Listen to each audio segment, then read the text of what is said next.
À partir de visites réalisées au Muséum national d'histoire naturelle de Paris, les élèves de terminale du lycée Édouard Branly de Dreux ont conçu un escape game. En articulant l'outil numérique et les expérimentations réelles, ils ont fait découvrir ce lieu ainsi que les connaissances apprises à des élèves de 3e dans le cadre d'une liaison collège-lycée. Si on vous a réunis aujourd'hui, c'est pour que vous jouiez à notre escape game que nous avons conçu spécialement pour vous.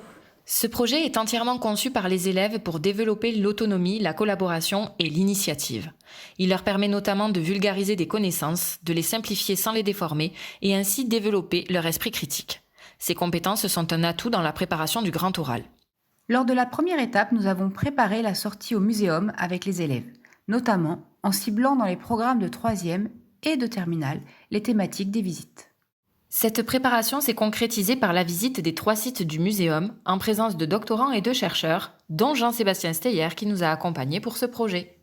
De retour au lycée, pour concevoir leur escape game, les élèves ont appris à construire des énigmes favorisant la collaboration et la coopération des participants, tout en jouant sur leurs émotions. Ils ont construit le scénario, les énigmes et le diaporama interactif en ligne. Maintenant, entrons dans le vif du sujet. Panique au Muséum d'histoire naturelle de Paris.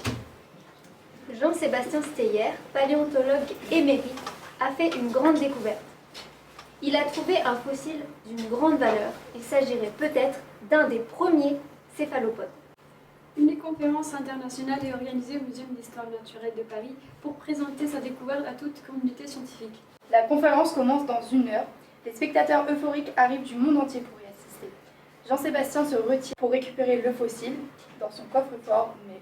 Misère, le coffre est ouvert et le précieux fossile a disparu.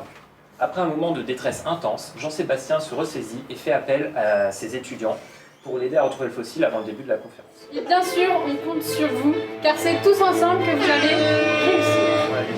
C'est parti, à vous de jouer!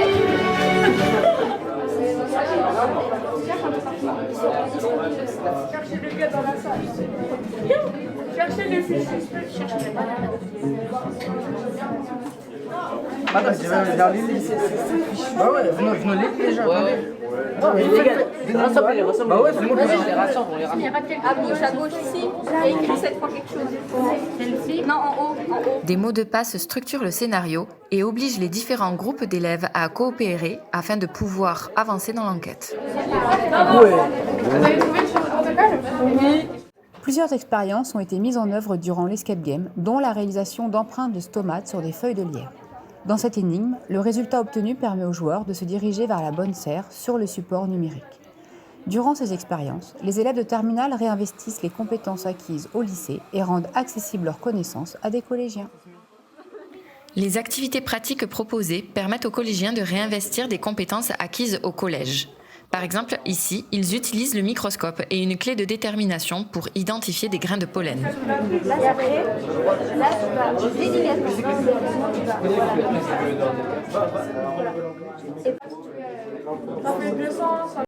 Les élèves de terminale accompagnent les collégiens dans la réussite de ces activités.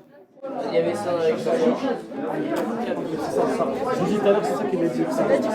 510. La 8, elle ressemble à celle-là. Non, mais c'est trop petit. Attends, elle où la 8? Là. Et là, le coffre-fort en haut à gauche. Voilà. Et là, tu fais le numéro, donc genre les trucs. C'était Je fais une addition. 310 000. Ah, Nicolas, c'est une addition ou on écrit juste tout? C'est une addition. Comment ça? Ah ouais, vous en On a eu du mal à commencer. Ils ont déjà trouvé. Nous, on a trouvé, c'est celle-là, avec les empreintes, on a fait. Nous, c'est au numéro, on l'a dessiné au numéro de pollen et ça nous a donné le positionnement. Là, le fossile, là. Attendez. Au cours d'un escape game, les élèves font preuve d'initiative, d'autonomie et restent concentrés et motivés tout au long de l'enquête. Ils sont enthousiastes du début à la fin et ravis d'avoir résolu des énigmes. Le fait de jouer sur les émotions et l'attention des élèves favorise l'apprentissage. Les photos utilisées dans le diaporama interactif sont celles prises par les élèves de terminale pendant la visite du muséum et du laboratoire de paléontologie. Jean-Sébastien Steyer a réalisé les audios d'introduction et de conclusion de l'enquête. Chers étudiants, je vous remercie solennellement. Heureusement que vous étiez là. Sans vous, je ne sais pas ce que je serais. Je vais de ce pas présenter ma découverte. Il ne reste que quelques minutes avant le début de ma conférence. Merci encore et à très vite pour une nouvelle visite du muséum.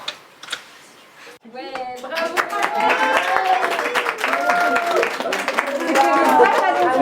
Est-ce que vous pouvez nous parler de votre ressenti, s'il vous plaît? Bah, mon ressenti à moi, c'était que c'était très bien parce qu'on avait une alternance et qu'il fallait une collaboration pour nous aider à retrouver la fin, pour avoir retrouvé le fossile. Ça a mis combien de temps à le faire? On a passé plusieurs mercredis où on s'était réunis. Un temps d'échange et de correction des énigmes a été organisé par les élèves à la fin de l'escape game. Bon courage. Au revoir et merci. Avec plaisir. Au revoir.